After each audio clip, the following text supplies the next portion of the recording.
Hello everyone, happy November, welcome to a new month.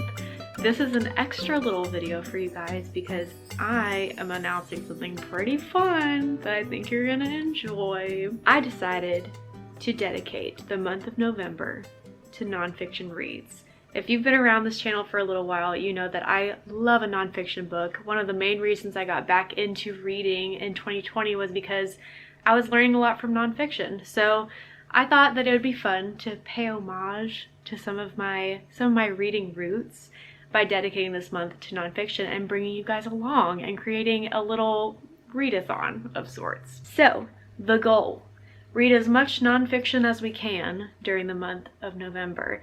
Basically, that means that I am not going to be reading any fiction, except I'll be making an exception for like some classic books that feel a little bit more academic minded. I've obviously made a bingo, so I've made you guys a little graphic that you can see. This is the blank one, and then this is the filled out one. So we can go through all of the little bingo board events, and maybe I'll give you some recommendations for nonfiction reads to achieve some of those. Maybe you can give me some recommendations to achieve some of them as well. I would love it if you guys would join me this month because I think nonfiction books are so valuable, and sometimes it's hard with so many fun fiction books to really make time to focus on nonfiction books. And so this is just the perfect time. It's the perfect time. Nonfiction November I mean, when would be a better time to do this, you know? So I hope you'll join me. But let's go through the bingo. We'll go from the top left to the top right and then like line by line from there. So first one is read a book with a person on the cover. This one will be pretty easy to fill, especially if you're reading like a memoir or something, because most of the time those are going to have a picture of the person the book is about on the cover. So I thought that was a good place to start. Read a book about technology is next. This one's going to be a little bit more difficult for me because I am not technologically minded. I am not really that interested in technology, but I do have a book on AI that I've been really wanting to read, and I need to give myself incentive to start it because I'm intimidated by it. But that should not be a reason why I keep putting it off. So that's on there for that reason. Read a memoir. Again, another easy one, another potentially fun one. Some memoirs are very fun and silly goofy. Some are a little bit more devastating and heavy depending on the person and the topic. But everybody's got a memoir on their list that they want to read. So I thought that was going to be a good one to put in there. Then I have read a book with less than 500 reviews. I specifically use Storygraph, and there are a lot of books on Storygraph that have a very small number of reviews, so that'll probably be easier for Storygraph users than say Goodreads users, just because there are more people on Goodreads. So you can adjust that number however you like, but the main purpose of that is just to read a nonfiction book that is significantly less popular than the ones that are popular right now. And then I have read a book about race. That one, again, very self-explanatory. I want to learn more about different cultures throughout this month, and so that is going to be one that is specifically pointing towards that goal. Reread a nonfiction that has made an impact on you.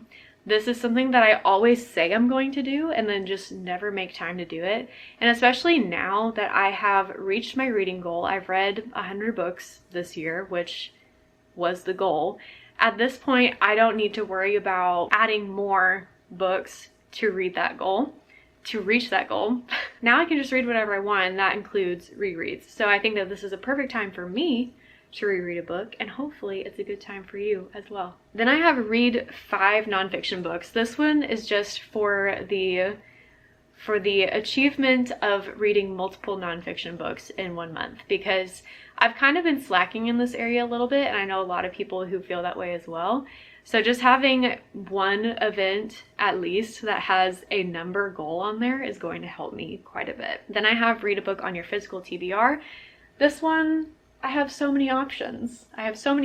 For it. These are technically all the ones that I've read.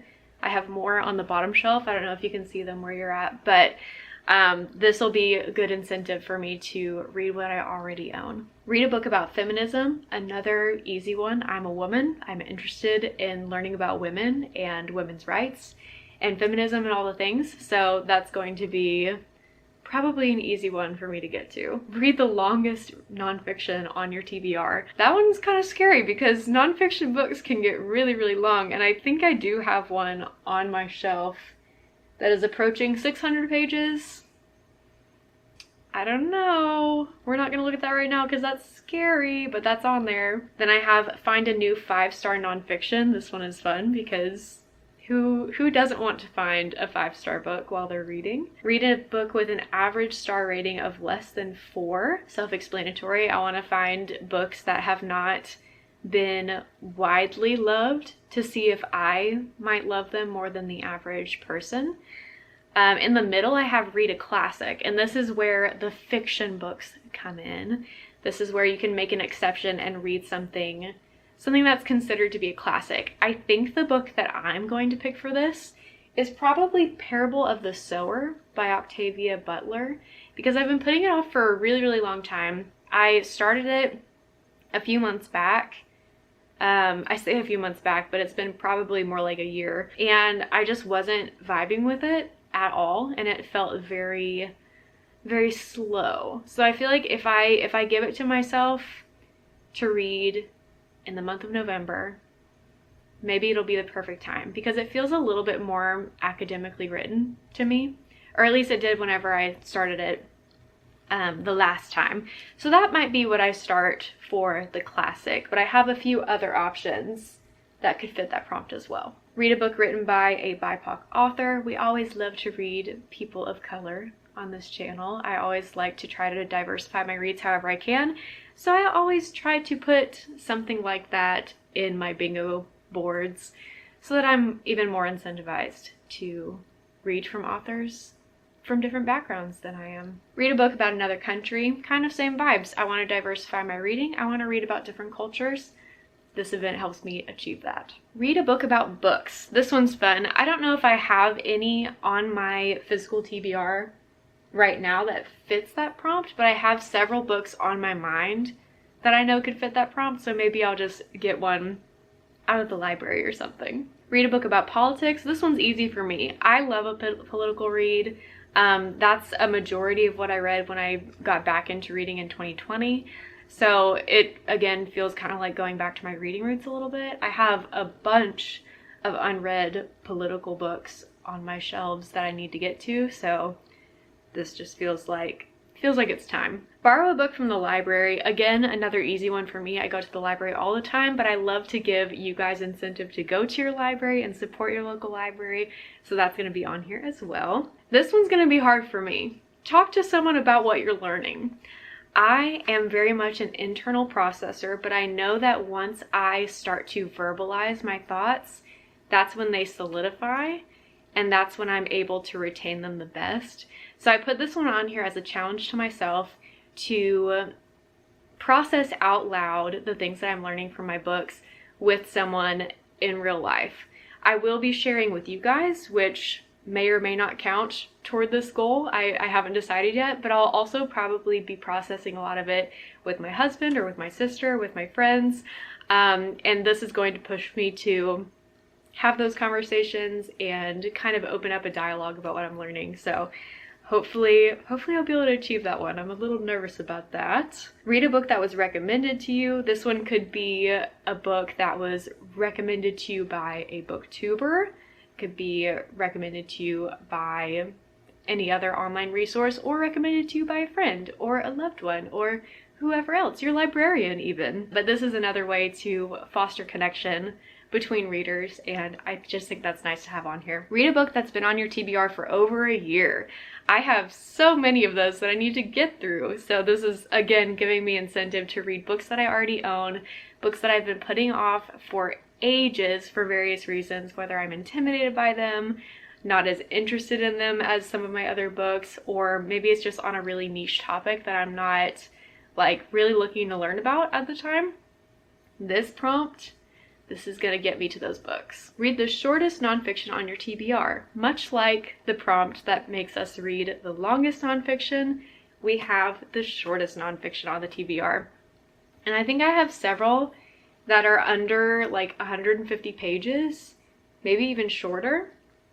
So it's going to be interesting to see which one is the shortest. I haven't looked because I want to do that in the vlog that I read them, so we can find out together. But that one's going to be fun, I think. Read a book with an average star rating of 4+.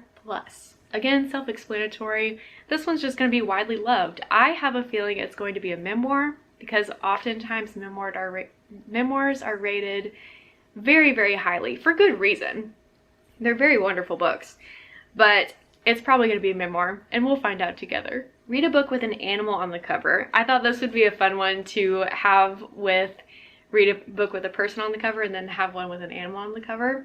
And this one will appeal to the nature readers in my audience. I'm actually not sure if I have any animal books on my TBR. Actually, I totally do. Exhibit A. So maybe we'll read Year of the Tiger. And then lastly, I have read a book that is under 200 pages. This one could be checked off whenever I read the shortest nonfiction of my TBR, or maybe I won't get to the shortest one and I'll get to one that's under 200 pages. Who knows? So many possibilities. So many possible books to be read. Nothing much is going on in this video because really I just wanted to introduce you to the idea of Nonfiction November and get you excited about it so that you could participate with me. Let me know if you have any nonfiction recommendations for me, or if you need nonfiction recommendations specifically, even if it's for one of the prompts on the bingo card and you're like, hey, I don't have a book in mind that is about technology, can you recommend one for me? And maybe I'll have a recommendation, or maybe someone else in the comments will have a recommendation for you. So feel free to start a little dialogue in the comments below and get excited for all of the vlogs and the nonfiction recommendations that we're going to find this month. Feel free to make your own vlogs also. I love watching everyone's reading vlogs. So if you make anything involving nonfiction books in November, feel free to tag me or comment below and let me know that you have made something. I would love to check it out. This is going to be fun. I hope you enjoy your time.